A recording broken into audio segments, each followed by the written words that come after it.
বিসমিল্লাহির রহমানির রহিম। ইদানিং কিছু মা প্রায় আমার চেম্বারে এসে বলে, ডাক্তার সাহেব আমার বাচ্চার তো মেয়ে বাচ্চা, আমার বাচ্চা তো জীবন শেষ। কেন? আমি বললাম কেন? বলছে আমার বাচ্চার তো মাসিকের রাস্তা নাই। তাহলে কি করতে হবে? এটা খুবই সিম্পল, এটা নিয়ে চিন্তার বা ওরিট হওয়ার কোনো কারণ নাই। লিবিয়া মাইনোরা যেটা আছে, যেটা প্রস্রাব রাস্তার মধ্যে একটা স্কিন, এটা অনেক সময় একটার সাথে আর একটা লেগে যায়, যার ফলে বাচ্চার মাসিকের রাস্তাটা সাময়িকভাবে বন্ধ হয়ে যায়। এটা সাধারণত এস্ট্রোজেন হরমোনের কারণে হয়ে থাকে। এটা তেমন কোনো সমস্যা হয় না, একটা মোটামুটি কোনো বাচ্চার কোনো সমস্যা হয় না, শুধু দেখা যায় যে প্রস্রাবের রাস্তা ঠিক আছে কিন্তু কোনো মাসিকের রাস্তা নাই। তো এটা চিকিৎসা খুবই সোজা।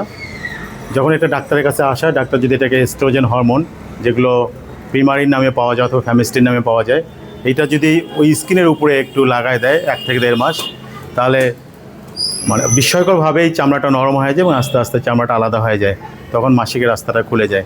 কাজে এটা নিয়ে চিন্তা করবেন না। ওষুধে যদি ভালো না হয় তাহলে এটা সার্জারি লাগে, সেটা খুবই কম। তো কাজেই যদি এরকম কোনো সমস্যা দেখা দেয় বা বাচ্চার কোনো মেয়ে বাচ্চার যদি মাসিকের রাস্তা না থাকে, তাহলে রোগমুক্তি ক্লিনিকে যোগাযোগ করে চলে আসবেন, ইনশাআল্লাহ কোনো সমস্যা হবে না। ধন্যবাদ সবাইকে।